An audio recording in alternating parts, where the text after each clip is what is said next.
Alô pessoal, eu sou o Carlos Hermínio, integrante da equipe do maior expoente do rádio sergipano, Carlos Magalhães, o famoso Magá.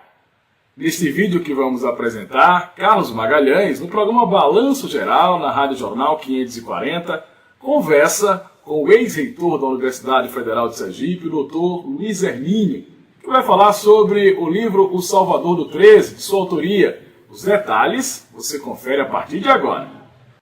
O trabalho que nós vamos ter o prazer de abordar agora trata-se do lançamento do livro O Salvador do 13, de autoria do Dr. Luiz Hermínio de Aguiar Oliveira. O nosso querido entrevistado, ex-reitor da Universidade de Sergipe, é cardiologista e professor do Departamento de Fisiologia da Universidade Federal de Sergipe, a UFS, onde exerceu funções administrativas como pró-reitor de graduação, vice-reitor e reitor.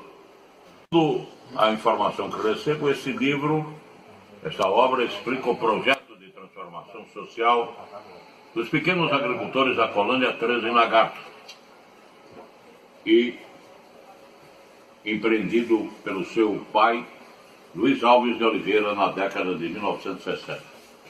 Era um funcionário destacado do Banco do Brasil, pai de uma prole de 14 filhos, Dona Hermínia, sua querida esposa, mãe do Luiz Hermínio, mãe do Carlos Hermínio, genitor do nosso querido Carlão. Vai, Carlão. Vai, Carlão. Pegou o slogan do Vai, Carlão. Falei, Carlão, a emoção envolvida nesse momento, com a presença de Magá, você fazendo parte da equipe de Magá, a história que nos uniu na universidade, na família, na proximidade da Rua Zaqueu Brandão, a força do tema que trazemos aqui do Salvador do 13, eu tenho que estar lá no estúdio com o Magá. Então essa é a primeira coisa, ressaltar a importância desse momento. Dizer que você tem vários programas aqui, exaltado a minha família, elogiado o meu pai, minha mãe. Eu, até por uma questão de justiça, tinha que aqui relembrar, e talvez, não sei se você já explicou aos seus ouvintes, a questão do Carlão, do Carlos Hermínio, que é uma expressão viva da homenagem que meus pais prestaram a Dr. Carlos Melo. Dr. Carlos Melo foi médico obstetra da maior parte da minha família, dos meus irmãos, um homem competente, caridoso e carinhoso. Os meus pais não viram outra forma senão de homenageá-lo, dando o nome a seu filho Carlos Hermínio, que manteve a homenagem, dando o nome ao seu filho ao Carlão, ao Vai Carlão, que está aqui nesse programa. Então, esse é o momento, essa é a emoção que nos une aqui. Eu queria deixar isso registrado, abrindo espaço aí para suas perguntas sobre... Isso, mas primeiro eu vou fazer aqui uma citação sobre o evento do dia 9, que é uma quinta-feira, 19h30, com o livro Salvador do 13.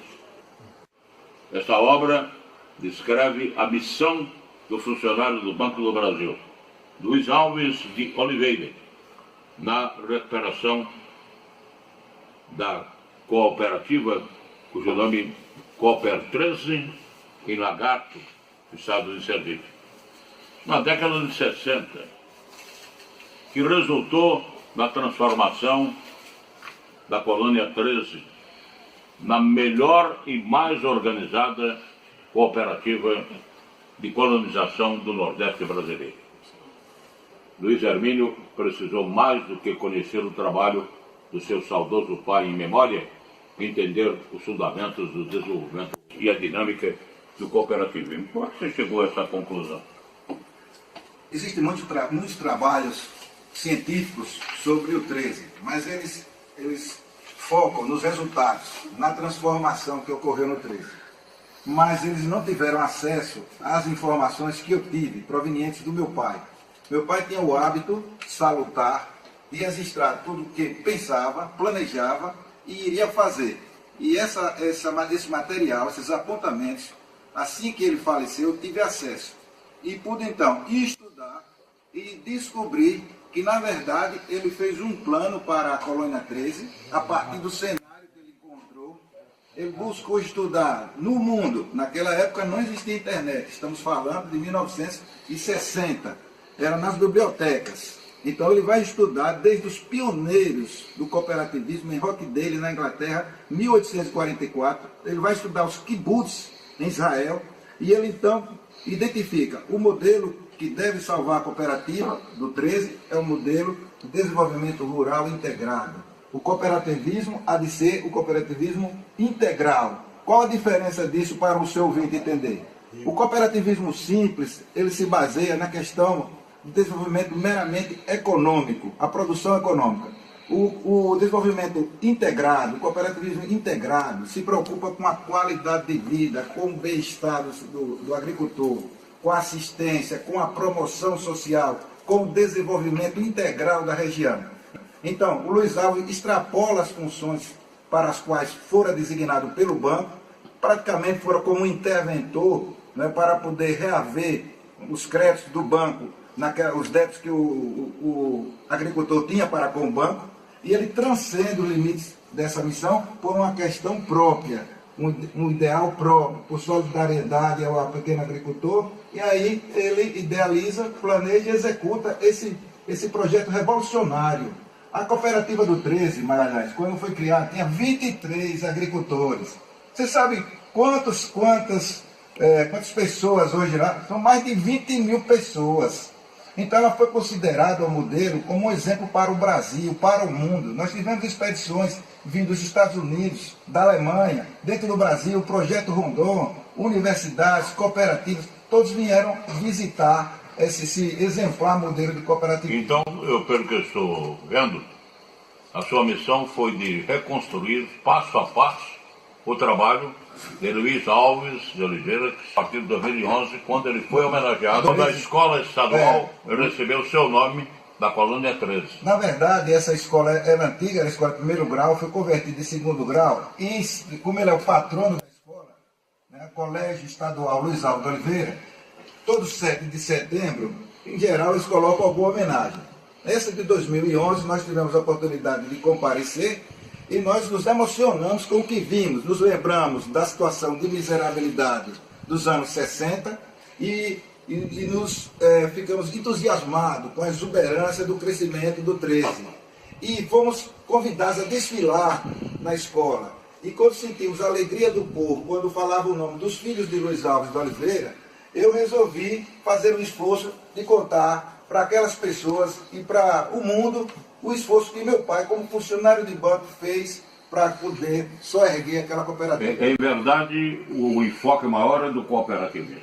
É o cooperativismo integral. O interessante, funcionário de banco. As pessoas pensaram que ele era um professor, um expert cooperativismo. Ele fez. O que eu fiz para o livro, estudar cooperativismo, desenvolver, para entendê-lo, ele fez para poder exercer sua missão lá na cooperativa do 13. Então é o cooperativismo integral. E ele, inclusive, teve uma atitude que eu acho muito digna de ser citado, que é exatamente de ter transformado o cooperativismo como modelo de desenvolvimento rural, tirando a concentração do lucro das mãos dos atravessadores e partilha entre os agricultores. Eu acho isso extraordinário. Veja, Magalhães, por que as outras cooperativas não dão certo? Luiz Alves de Oliveira resolveu cobrir o processo da produção agrícola em toda a sua cadeia, desde o fornecimento dos insumos que ele passou a adquirir, armazenar para fornecer ao agricultor. Ele passou a trabalhar o preparo da terra, ele trouxe os técnicos para orientar ao agricultor sobre o uso de fungicidas, sobre o uso de fertilizantes.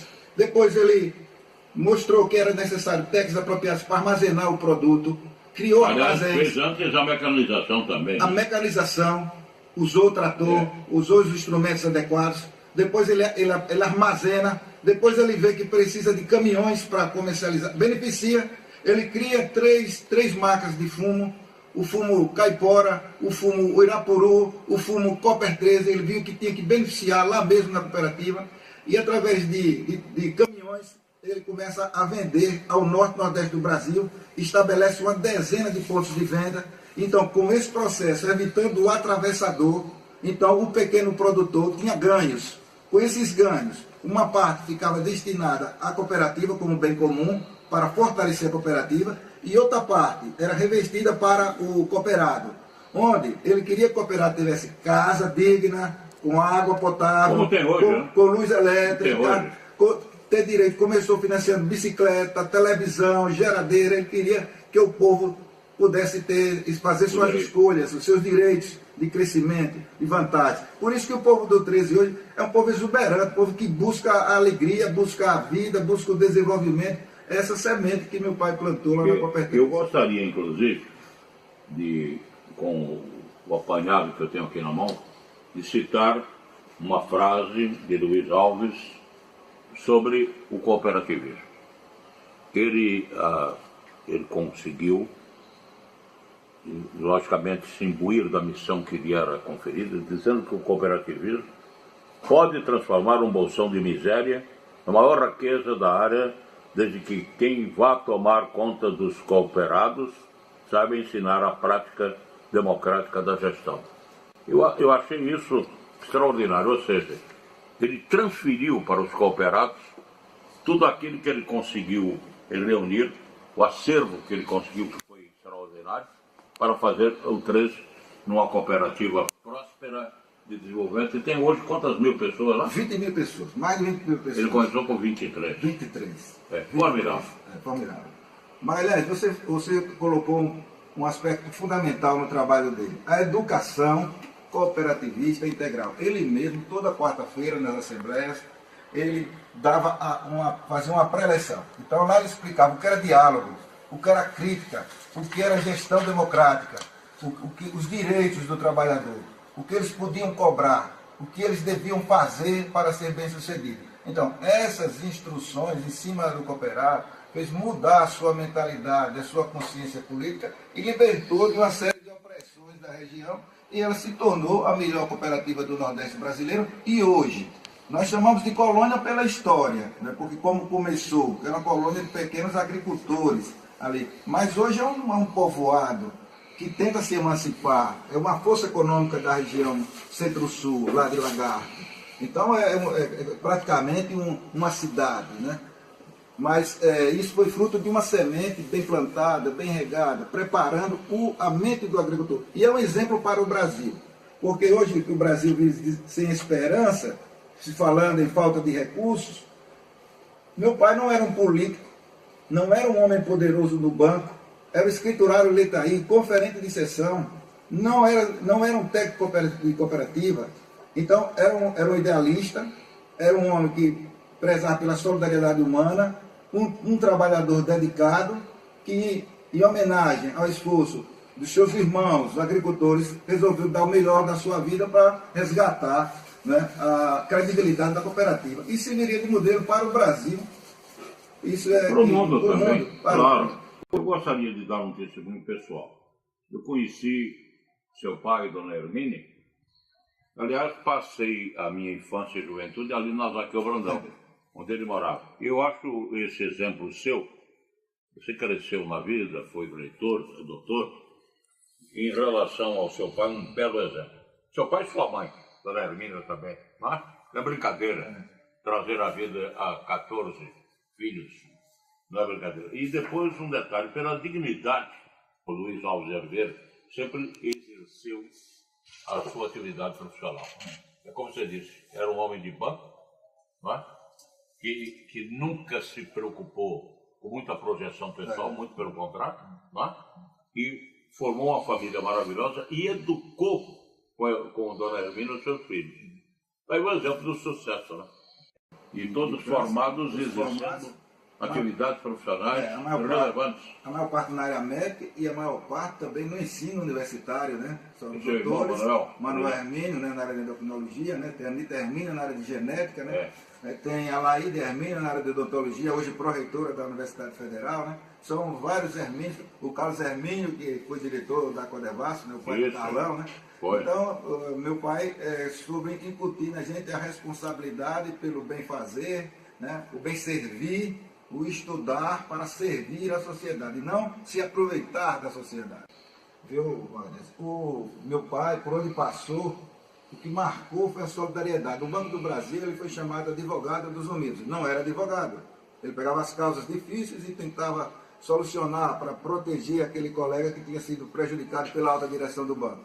No ramo do cooperativismo, ele foi chamado missionário do cooperativismo, guerreiro do cooperativismo, e eu quero agora, através desse livro, que seja conhecido também como Salvador do 13. O nome do livro, Salvador do 13, advém 13, Colônia 13, que era uma colônia situada no quilômetro 13 da rodovia estadual que liga Salgado a Lagarto, então Colônia 13. O Salvador do 13 é uma designação que os moradores da Colônia 13 passaram a atribuir a meu pai em função do sucesso alcançado na recuperação da cooperativa do 13. Aliás, o lançamento é na próxima semana. Na próxima semana já. Dia 9. nós... E vai ser exatamente... Sociedade Semear, ali próximo do Ateneu. Vou fazer uma pequena síntese de 20 minutos sobre o livro. O livro tem muita coisa técnica, eu vou tentar traduzir isso para as pessoas. E vai ser legal. Que coisas técnicas tem o livro? Diga aí pra gente. O livro ele trata-se quais são os pilares do trabalho. Os pilares do trabalho, o cooperativismo integral. Vou explicar o que é isso em rápidas palavras lá naquele momento. Outro pilar, a gestão administrativa competente. Esses os pilares. Os programas básicos que Luiz Alves resolveu implementar. O aumento da produtividade agrícola. E o outro, o programa de bem-estar social. Como ele aumenta a produtividade agrícola? Ele procura aumentar a área agricultável. Ele procura trazer assistência técnica e extensão rural. E aí, de passagem, o trabalho maravilhoso da Ancasse, que depois foi transformado em Emater, e hoje em Dagro. Então faz esse trabalho. E faz o trabalho de realização de extensão rural, base de cursos para o desenvolvimento. Isso me permite uma coisa importante. A fixação do homem ao campo. Não é? E a valorização do trabalho do homem com a valorização da família. Isso. Ou seja, o agricultor se transforma também num grande chefe de família e produz novos seres humanos que seguem o caminho da educação e do aprimoramento na área rural. Exatamente. O modelo antigo que não vai para frente é uma produtividade que não dá para a subsistência do agricultor. O modelo que Luiz Alves implementa é um modelo que gera recursos, porque ele amplia a capacidade produtiva do sistema, impede o atravessador e então gera sobras, que é um princípio do cooperativismo. Sobras para serem aplicadas na instituição, na entidade, e sobras que são aplicadas para o desenvolvimento do agricultor e sua família, para a instrução, para a saúde. Lá ele presta assistência naquele. Parecia um prefeito. Ele promove a construção de escolas, de postos de saúde, de áreas esportivas. Então, e urbanização também. Exatamente. Ele desenvolve aquela região a partir dos recursos próprios gerados hoje, por exemplo, trabalhador. Todos hoje são motorizados. Hoje motorizados. Grandes carros, caminhonetes. E outra, lá, não sei se você se lembra, quando meu pai ia para lá, a estrada era empissarrada, ali lá uma chapada onde havia plantação exclusiva de fumo, era monocultura. Certo. Então, meu pai idealiza ali a diversificação da cultura, então foi a produção de laranja, de mandioca, e a citricultura. São vários tipos de plantação que estão existindo. Inclusive com a redução da produção do fumo, face exatamente os problemas advindos da toxicidade, e também da legislação em vigor. Eu acho que você vai ser coroado de êxito no seu lançamento. Eu vou estar presente. Será um grande prazer. Vamos lá, eu e Carlão. O seu sobrinho, que aqui está rindo aí, o Vai Carlão, né? E o Vai Carlão pegou. Graças a Deus. Vai Carlão, porque é Carlos Hermínio, mas nós aqui difundimos a ideia do Vai Carlão, e pegou. É como o Magá. Como o Magá, pode chamar que eu não me incomodo. Eu fico muito feliz de poder lhe ver, lhe ouvir, e gostaria de, pessoalmente, dar o testemunho à comunidade de quem foi seu pai, Luiz Alves de Oliveira, quem foi Dona Hermínia, sua mãe, e o trabalho não somente na colônia do 13, mas como chefe de família, os exemplos que ele deu. O pescador ali na praia da Sarney, né? Da Sarney, era pescador de rede, de arrasto e tudo, formidável. E eu tinha por ele um respeito profundo, primeiro porque ele era um exemplo de homem na atividade bancária do Banco do Brasil. As coisas mudaram muito hoje, né? Os bancos hoje, eles estão procurando ter mais lucro financeiro e se esquece muitas vezes do social. Exatamente. O investimento do Banco do Brasil na Colônia 13 foi um grande investimento social que motivou o desenvolvimento. Sem sombra de dúvida. Por que o 13 é um exemplo mundial? Diga para os ouvintes. Porque a aplicação do recurso foi voltada para o desenvolvimento socioeconômico da região. Se você pegar o dinheiro e colocar na mão para produzir e pagar dívida, isso não leva a nada. Primeiro, não paga a dívida. Então, o investimento só dará resultado se tiver um aporte tecnológico, se tiver orientação. Então, para isso, meu pai fez uma parceria com os órgãos técnicos da região, envolvendo a nível estadual, a nível federal e a nível internacional. Então, é essa orientação técnica que faz o aproveitamento adequado do recurso e dá os resultados necessários para que o agricultor pague a sua subsistência, acumule reservas para se desenvolver e faça crescer a cooperativa. Eu gostaria, ao final da entrevista, de dar um testemunho pessoal sobre o Dr. Luiz Hermínio de Aguiar Oliveira. Foi reitor da universidade. A UFES, a Universidade Federal de Sergipe, é hoje, indiscutivelmente, um grande exemplo de fomentação do desenvolvimento cultural e intelectual e do desenvolvimento sergipano. Houve, a partir do momento da sua criação, e o primeiro reitor da universidade foi João Nascimento, né? João Cardoso Nascimento Júnior. Houve um período em que lá esteve um grande amigo meu, José Luiz de Campos, que hoje empresta o seu nome ao campus universitário, mas houve também o seu período, que foi um período de deslanchamento da universidade. Né? O que aconteceu naquela época que você foi reitor? Assumimos uma linha de compromisso social da universidade. Então, um dos programas que fizemos na época é o programa de intercâmbio com as prefeituras, o PROPREF. Esse programa, a exemplo do sucesso do 13, chegou até o conhecimento da Alemanha. Então, a universidade chegou ao interior através do programa de intercâmbio com as prefeituras, na área da educação, saúde, cultura, e então ela cresceu. E também as discussões sobre as questões. Nós colocamos Brasil em debate e Sergipe em exames. Então, nós discutimos as questões de Sergipe e do Brasil, colocávamos os departamentos envolvidos com as questões e pedimos que apresentassem alternativas e sugestões. É uma universidade engajada com o povo. Né? Implementamos o hospital universitário, né? Fizemos a sede nova do Colégio de Aplicação, a biblioteca comunitária. Né? Nós integramos a universidade a outros ministérios, não só o Ministério da Educação, para buscar o dinheiro para manter a academia. Nós nos relacionamos com o Ministério da Agricultura, o Ministério da Ciência e Tecnologia, o Ministério da Indústria. Então nós fizemos... Mas aí tem um fator positivo, né? Esses ministérios tinham recursos também para apoiar a atividade da universidade. É verdade. Esses ministérios têm recursos, mas esses têm projetos. Claro. Projetos de impacto na realidade local. Se você ficar restrito à academia, a formar o doutor e publicar os seus trabalhos, mas não se preocupar com a mudança da realidade da universidade estar inserida, ela não consegue recursos nesses outros ministérios.